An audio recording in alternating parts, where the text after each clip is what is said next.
소선지서와 함께하는 성탄 희망 시리즈 네 번째 시간입니다. 기쁨의 성탄을 이틀 앞둔 오늘 저는 여러분과 함께 학계 선지자가 전한 이 희망의 메시지를 나누고자 합니다. 학계 선지자는 이 자신의 선지서의 첫 시작을 이렇게 알립니다. 학계서 1장 1절입니다.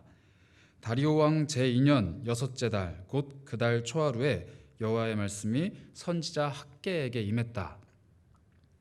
다리오 왕 2년, 주전 520년경인데 이때부터 약 4개월에 걸쳐서 학계 선지자는 말씀을 전하였습니다. 다리오 왕은 여러분들 잘 아시다시피 이스라엘의 왕이 아닙니다. 즉 이방인의 왕, 이방인의 왕의 치하에 있는 이스라엘이 외세 억압 아래에 있는 상황이다 라는 표현입니다. 이렇게 이스라엘의 사람들이 포로가 되어서 먼 제국으로 끌려간 시기에 하나님의 말씀이 학계 선지자에게 임했습니다. 사실 이때는 이스라엘 백성들이 포로로 끌려간 지 꽤 오랜 시간이 지났을 때입니다. 그리고 끌려간 포로들이 1차로 이스라엘 백성들의 땅 예루살렘에 귀환했던 시기이기도 합니다. 즉 고레스 왕이라는 한 왕이 칙령을 내려서 이스라엘 백성들을 자기 땅으로 돌아가게 허락을 한 후로 좀 꽤 오랜 시간이 지난 후의 시기입니다. 그렇게 포로가 귀환을 할 때 스룹바벨이라는 사람이 사람들을 데리고 예루살렘으로 왔습니다. 오늘 1장 1절에 스룹바벨과 대제사장 여호수아에게 하나님의 말씀이 임했다라고 하는데 이때 나오는 스룹바벨이 바로 그 사람입니다. 이 스룹바벨은 유다 왕 여호야긴이라는 왕의 손자인데 왕족입니다. 그리고 유다 왕위의 계승자입니다. 그런데 나라가 망해버린 나머지 이 사람이 왕이 되지는 못하고 총독이 되어서 자기 백성들을 데리고 자기 땅으로 돌아온 사람입니다. 이 사람은 그리스도, 예수 그리스도의 계보에 언급될 정도로 정통성이 있는 왕족이었지만 대제사장 여호수아와 함께 몇 안 되는 백성들을 데리고 완전히 무너져 내린 예루살렘 성으로 돌아온 초라한 신세였습니다. 그러나 그들은 마음을 모아서 또 하나님의 말씀에 의지를 해서 번제단과 성전의 기초를 쌓았습니다. 왜냐하면 하나님께서 성전에 기초를 쌓을 수 있도록 길을 열어주셨고 이 제국의 왕을 마음을 변화시켜 주셔서 아주 은혜 안에서 이렇게 귀환을 할 수 있었기 때문입니다. 이 자세한 이야기는 구약성경 에스라서에 기록이 되어 있습니다. 그런데 이 성전의 재건 사역이 2년 만에 중단이 됩니다. 왜냐하면 그것을 싫어했던 이방인들, 이 예루살렘 주변에 살고 있었던 다른 민족들이 왕에게 모함을 했기 때문입니다. 애써 겨우 시작한 이 성전 건축 사업이 2년 만에 중단이 되었고 그 중단된 채로 14년이 흘러버립니다. 즉 이스라엘 백성들이 귀환한 지 16년이 흐른 후에 다리오 왕 2년에 여호와의 말씀이 학계에게 임한 것입니다. 정리를 하자면 16년 전에 예루살렘에 스룹바벨과 이스라엘 백성들이 돌아왔고 2년 동안 열심히 성전을 건축하다가 멈춰버린 지 14년이 지났습니다. 지금의 우리로 치면은 2006년에 건축을 시작하다가 멈춰버린 건설 현장을 한번 떠올려 보시면 될 것 같습니다. 건축하다가 멈춰버린 이 폐허 같은 곳, 그곳에서 겨우겨우 살고 있었던 이스라엘 백성에게 말씀이 임합니다. 그런데 슬픈 건 건축이 멈춰버린 이유가 돈이 없어서가 아닙니다. 일할 사람이 없어서도 아닙니다. 주변 사람들, 이 대적의 방해로 인해서 멈춰버린 상황입니다. 저와 여러분이 만약 이 상황에 처해 있다면 마음이 어땠을까요? 하나님께서 약속하신 그 말씀, 그것 하나만 붙잡고 이역만리 먼 타국에서 고향 땅으로 돌아왔습니다. 그리고 아무것도 없는 폐허 가운데 성전을 건축하겠다라는 거룩한 사명 하나로 온 몸과 마음을 바쳐서 건설을 시작했습니다. 그런데 하나님의 약속의 말씀이 고작 이방인들의 모함에 사람의 계략에 의해서 멈춰버린 겁니다. 그리고 멈춘 지 벌써 14년이나 흘러버렸습니다. 어쩌면 예루살렘으로 귀환한 이 이스라엘 백성들의 마음 속에는 실망, 포기, 낙담 이런 것들이 자리 잡았을지도 모릅니다. 하나님의 약속의 말씀만 붙잡고 먼 길을 걸어와서 폐허 속에서 무언가를 일으켜 보려고 했는데 멈춰버리는 상황이기 때문입니다. 어쩌면 현실의 높은 벽이 하나님의 말씀보다 더 크게 느껴졌을지도 모릅니다. 내가 이 벽을 도무지 뛰어넘을 수 없구나. 약속의 말씀이 우리에게 있어도 우리가 이 약속의 말씀을 실현시킬 능력이 없구나 하는 이런 낙담, 자포자기하는 심정이 그들에게 있었을지도 모릅니다. 하나님의 약속의 말씀이 우리에게 있지만 현실의 높은 벽이 우리 앞에 가로막혀 있는 것, 그 약속의 말씀이 지연되다 못해 실현의 가능성이 없어 보이는 것만 같은 답답함, 어쩌면 우리가 지금 처해 있는 이 코로나의 상황과 조금은 유사하지 않을까 싶습니다. 금방 끝날 것 같았던 이 질병이 1년 내내, 그리고 언제 끝날지 모르는, 우리의 예배가 조금씩 제한되고 우리의 모임이 조금씩 벽을 마주하고 그것을 뛰어넘을 수 있을 것만 같았는데 뛰어넘지 못하는 상황이 1년, 이게 언제 끝날지도, 혹은 이 이스라엘 백성들처럼 14년이 될지도 아무도 장담하지 못하는 지금의 우리의 모습. 바로 그때 하나님의 말씀이 학개 선지자를 통해서 임했습니다. 이 소망이 끊어지고 멈춰버린 이스라엘 백성들 한가운데 하나님의 말씀이 임했습니다. 학개 1장 2절입니다. 만군의 여호와가 이같이 말하여 이르노라. 이 백성이 말하기를 여호와의 전을 건축할 시기가 이르지 아니하였다 하느니라. 하나님께서는 흥미롭게도 건축을 하지 못하는 이유를 이 백성에게서 찾으십니다.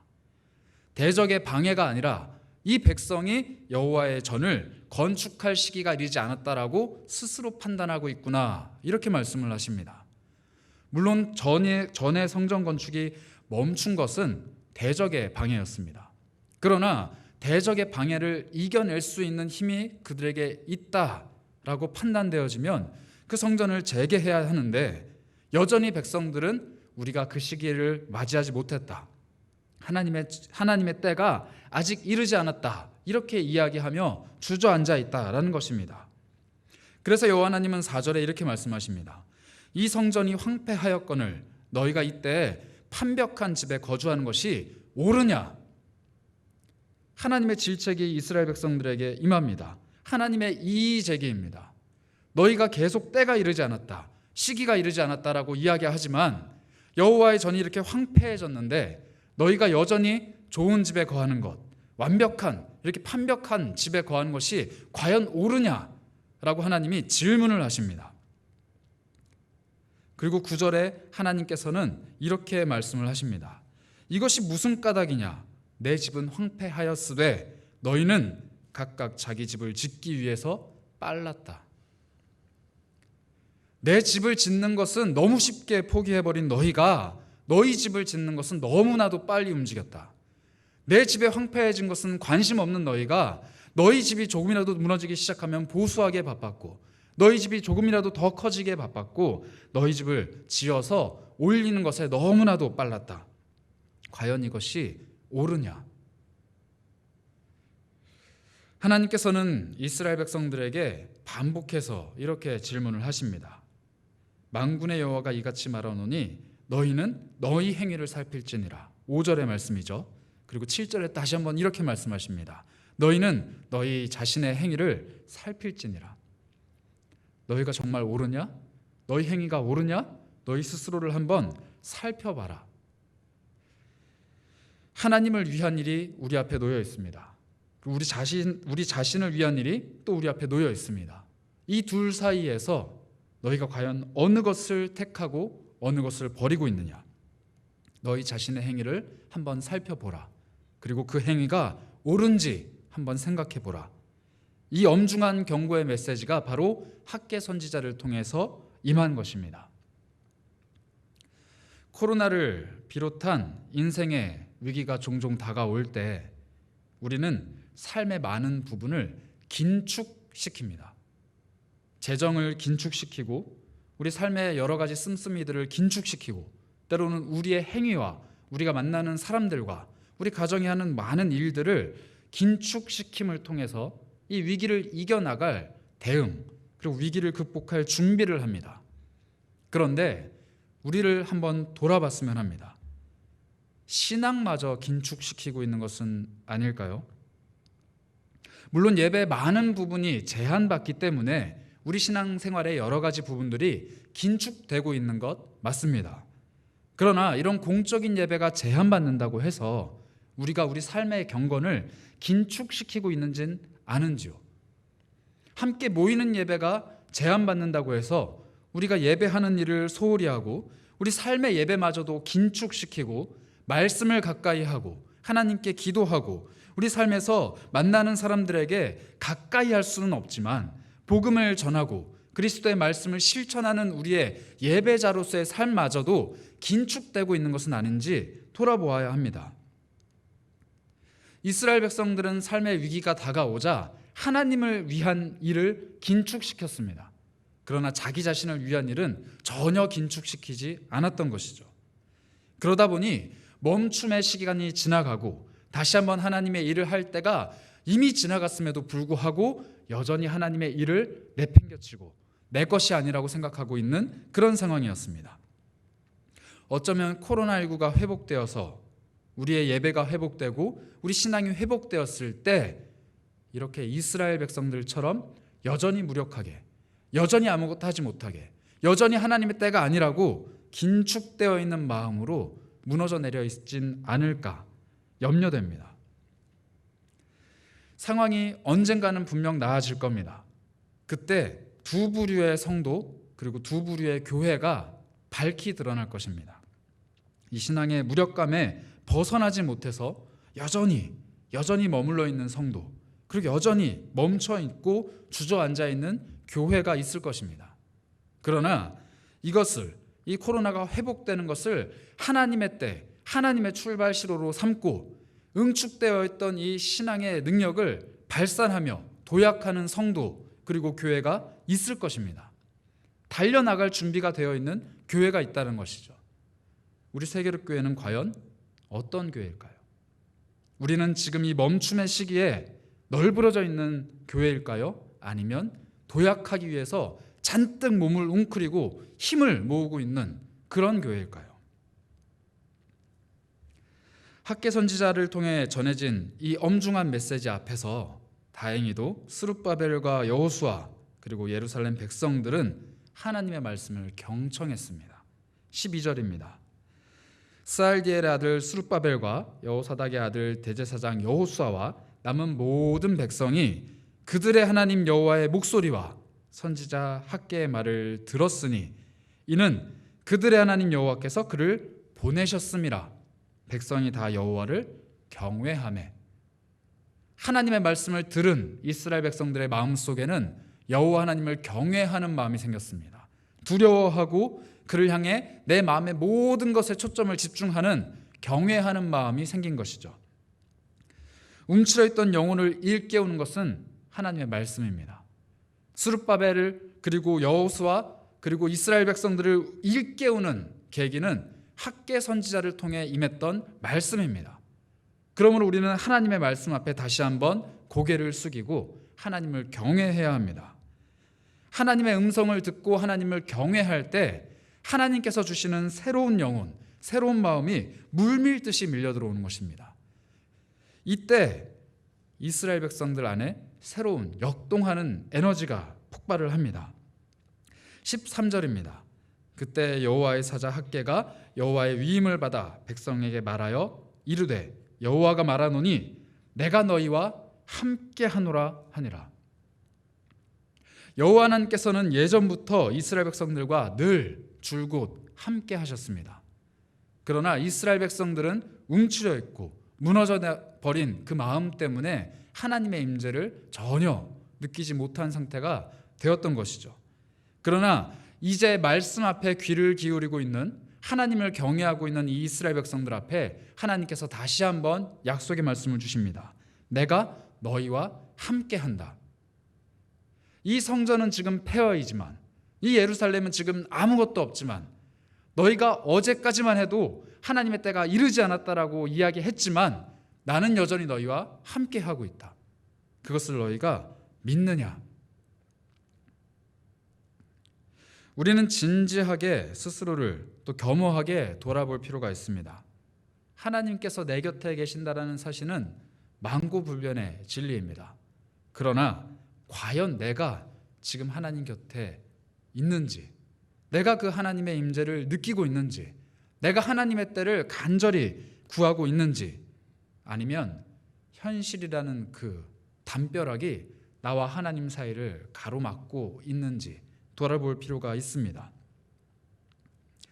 하나님께서 함께 하신다라는 이 약속의 말씀은 이 청중을 변화시켰습니다. 14절입니다.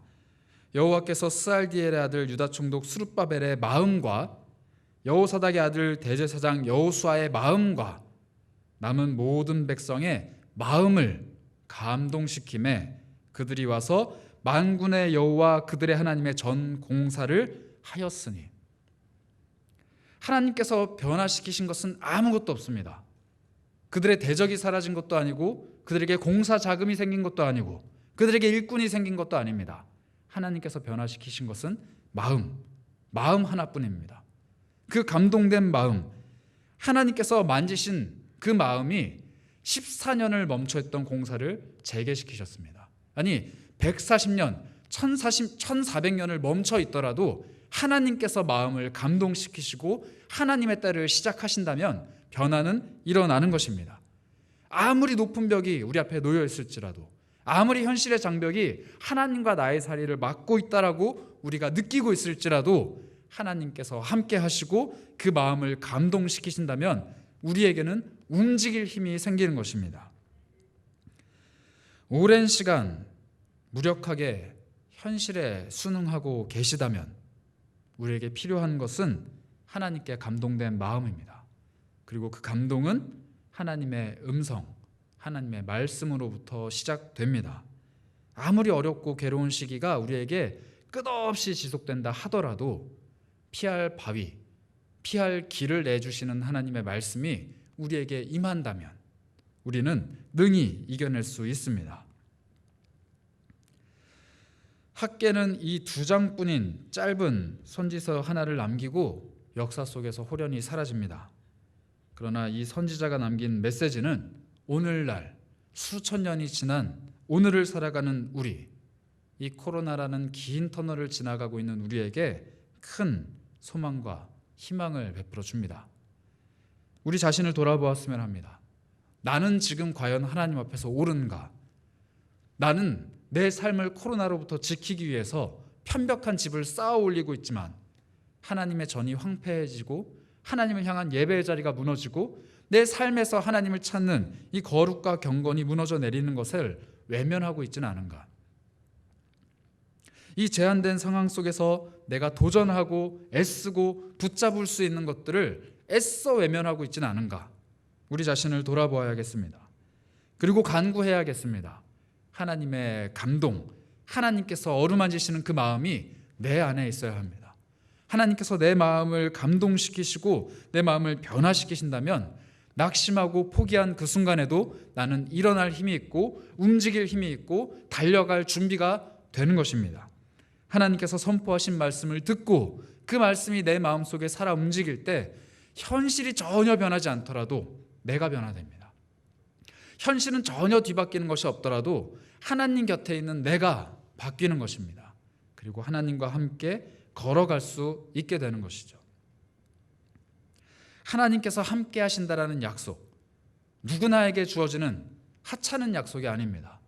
하나님의 말씀에 반응하고 하나님의 말씀에 귀를 기울이는 사람들에게 주어지는 귀한 하나님의 약속입니다. 바로 임마누엘, 하나님의 임재입니다. 성탄의 시간이 다가오고 있습니다. 우리 곁에 임마누엘 하신 주님께서 오셨던 그 성탄의 계절이 지금 우리에게 임하고 있습니다. 내가 너희와 함께 하노라 라는 약속을 지키기 위해 우리에게 오셨던 아기 예수님, 그리고 예수 그리스도께서 승천하신 이후에 우리 곁에 오셔서 늘 우리 안에 거주하시는 성령 하나님, 이 삼위 하나님께서 우리와 우리 교회와 함께 하십니다. 그리고 그 함께 하신다라는 약속을 굳게 믿고 주님을 의지하는 우리에게 용수철이 튀어오르듯 이 코로나가 지나가는 시간을 힘있게 준비할 수 있도록 우리를 이끌어 주실 것입니다.